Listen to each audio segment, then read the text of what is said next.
Les travaux forcés, c'est ce que requiert le procureur de la chambre criminelle de Tambacounda contre Pape Aliou Fall, le présumé meurtrier de Binta Camara, qui a tout simplement nié le crime hier devant la barre. Le délibéré est attendu le 2 juillet prochain. Autre verdict attendu le 2 juillet prochain, celui du meurtre du commandant de la brigade de gendarmerie de Kumpentum, toujours dans la région de Tambacounda. Les 6 accusés dans cette affaire ont également comparu hier pour association de malfaiteurs, tentative de vol en réunion avec usage de véhicules, entre autres. Et puis les doctorants en médecine toujours en grève malgré la satisfaction de 2 de leurs 3 points de revendication. Le point de discorde reste le paiement des arriérés le paiement des arriérés qui leur sont dus. Vous aurez dans la seconde partie de cette édition l'actualité internationale et l'actualité sportive qui sera présentée par Papa Mantambou pour le développement. C'est tout de suite. L'actualité autrement, Zik FM. Safietou Bandiaï à la présentation, Daoud Diba à la partie technique. Bonjour et bienvenue à tous.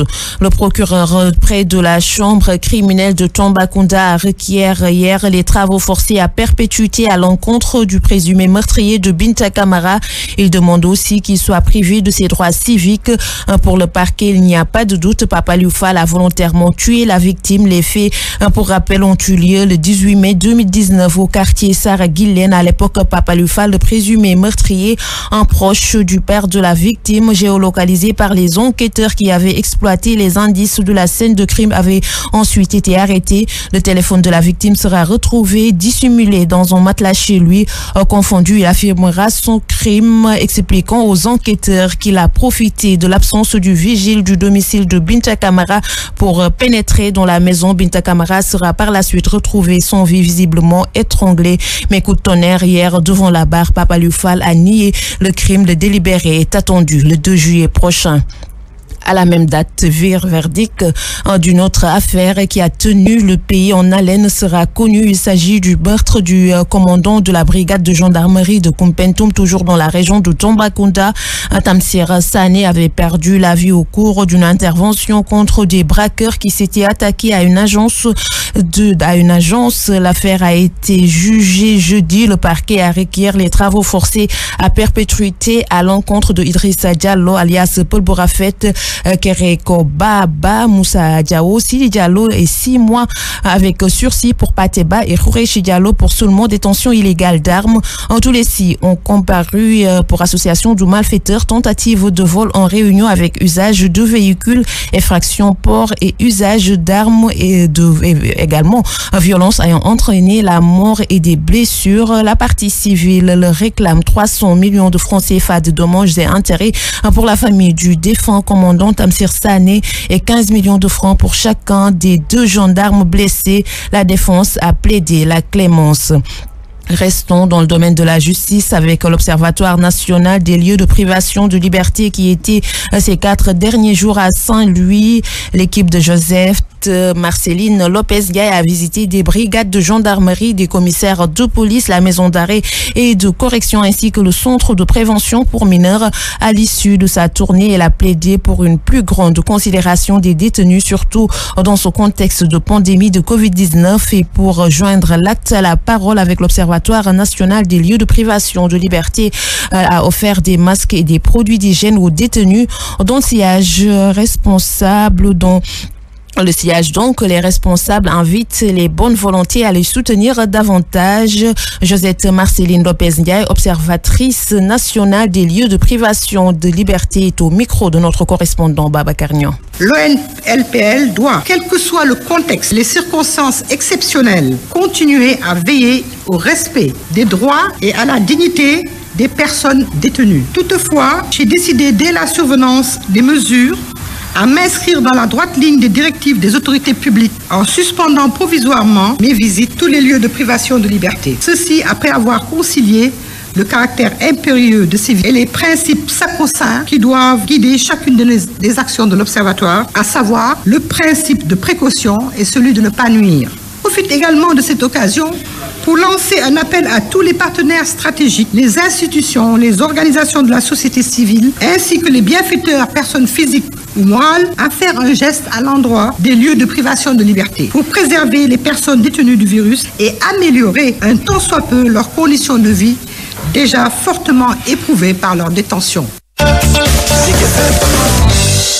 Les doctorants en médecine campent sur leur position. Ils ne retournent dans les centres de traitement des patients de la COVID-19 tant que leurs revendications ne sont pas totalement satisfaites. Hier, ils ont rencontré des responsables du ministère de la Santé et de l'Action sociale.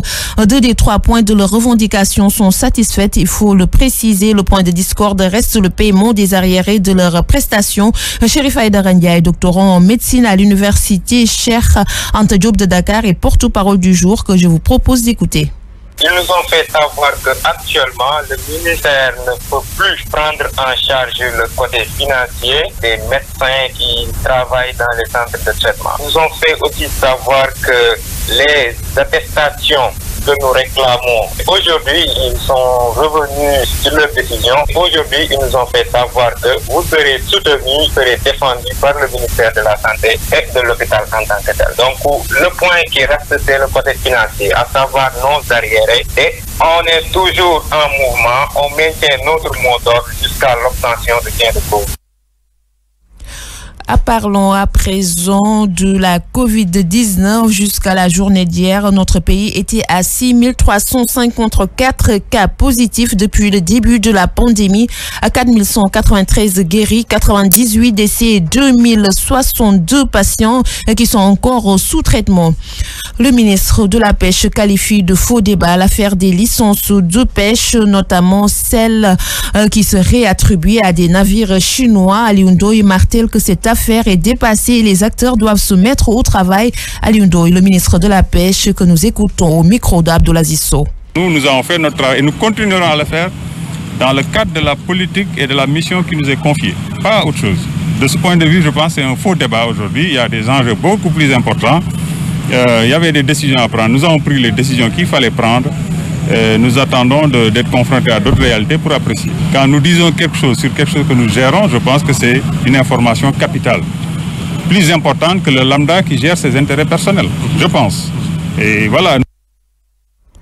Le ministre de la Pêche qualifie de faux débat donc dans l'affaire de licence de pêche. Vous l'avez écouté. Puis Aliou Ndoye, le ministre de la Pêche qui visitait hier le navire Itaf Dem en réhabilitation dans les ateliers de Dakar Nav. Itaf Dem est un bateau de recherche halieutique à l'arrêt depuis plus de 2 ans. Le navire devrait reprendre ses activités dans un mois.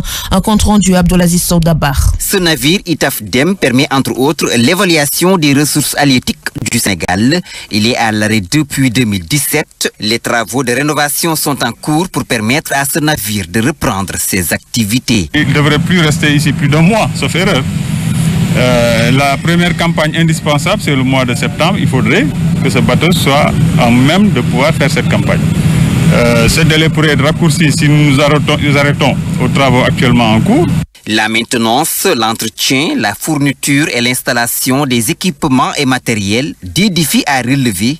Le budget estimé à plus de 300 millions de francs CFA. 300 millions, c'était, comme je dirais, les phases initialement prévues, mais en faisant, vous savez, quand vous venez enlever de la machinerie et autres, vous découvrez des failles. Il y aura des travaux complémentaires qui seraient nécessaires et ce sera maintenant de notre responsabilité derrière de chercher les moyens de couvrir cela. Les ouvriers sont à pied d'œuvre, ainsi les travaux de recherche halieutique vont pouvoir reprendre d'ici 1 mois, selon le ministre. Abdoulaziz Sow, il est 7h11 à Saint-Louis. Vous suivez le journal sur Zik FM. Zik FM, Dakar. Statut colonial en Afrique, l'activiste panafricain Kémy Séba se prononce. Il menace même de déboulonner la statue Faidherbe si toutefois Macky Sall le laisse entrer à Dakar. Selon lui, la place donc de ces statues est au musée des crimes contre l'humanité et non à Saint-Louis. Nous y reviendrons plus tard avec un autre correspondant, Pape Cheikh Fall. La page internationale. L'actualité internationale que nous démarrons en Côte d'Ivoire. 5 personnes ont péri dans des inondations à Abidjan. Les inondations sont le résultat donc de 2 jours de pluie torrentielle. Selon la télévision nationale, les fortes précipitations ont fait monter jusqu'à 3 mètres le niveau de l'eau, soit 6 fois le seuil d'alerte. Jeudi donc, 16 personnes avaient perdu la vie dans un glissement de terrain dans un quartier pauvre. Il faut désormais dire maréchal Idriss Déby. Non, les députés tchadiens ont voté hier à la majorité pour décerner le titre honorifique au chef de l'État pour service rendu à la nation. Le vote qui n'était pas prévu à l'ordre du jour s'est fait sur une initiative spontanée après le succès, selon donc la majorité parlementaire tchadienne, de l'opération lancée contre le mouvement djihadiste qui sévit dans le lac Tchad. Les députés de l'opposition ont boudé la séance, dénonçant un titre anachronique. Enfin, au Burundi, Pierre Nkurunziza a été inhumé hier. Les obsèques nationales du défunt président ont eu lieu à Karoussi, dans le centre du pays. Sa dépouille a été ensuite convoyée jusqu'à Gitega, où son successeur Évariste Ndayishimiye, j'y arrive, lui a rendu un vibrant hommage. Pierre Nkurunziza, dont le mandat devrait prendre fin le 20 août prochain, est décédé le 8 juin dernier à l'âge de 55 ans.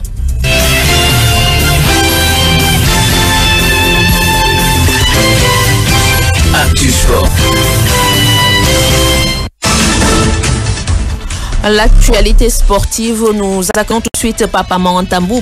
Bonjour. Bonjour à vous, Safiatou Bandiaï. Ligue en Angleterre, après avoir officiellement remporté le titre de champion d'Angleterre jeudi soir à la suite de la défaite de Manchester City à Chelsea 2-1.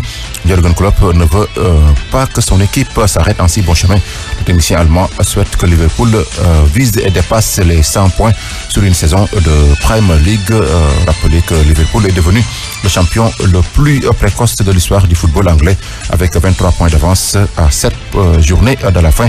Liverpool qui joue jeudi prochain, ce sera contre Manchester City à 19h15 déjà. Ce samedi, on aura Aston Villa contre Wolverhampton, ce sera à 11h30. Et parlons de la Liga espagnole, une victoire et rien d'autre pour le FC Barcelone qui joue ce samedi à 15h00 contre Celta Vigo. Sachez qu'à 12h, on aura Bilbao contre Mallorca et à 17h30, Osasuna qui reçoit les Leganés. 20h, Atlético de Madrid va rencontrer Alaves. Demain dimanche, on aura Levante contre Betis Séville, Villarreal Valence, Granada qui reçoit Eibar, Espagnol qui va rencontrer le leader, le Real de Madrid. Hier, FC Séville et Valladolid sont quittés sur le score d'un but partout. Parlons de la Bundesliga allemande, 34e et dernière journée, qui pour accompagner Bayern Munich et Dortmund en Champions League à 13h30. Dortmund qui reçoit Hoffenheim et Leverkusen va jouer contre Mayence. Union Berlin qui reçoit Düsseldorf. Mönchengladbach reçoit Hertha Berlin. Bayern Munich, le champion en titre, qui se déplace à Wolfsburg. Francfort va jouer contre Paderborn, Werder Bremen contre Cologne, Fribourg qui reçoit Schalke 04 et Augsbourg va jouer contre Leipzig.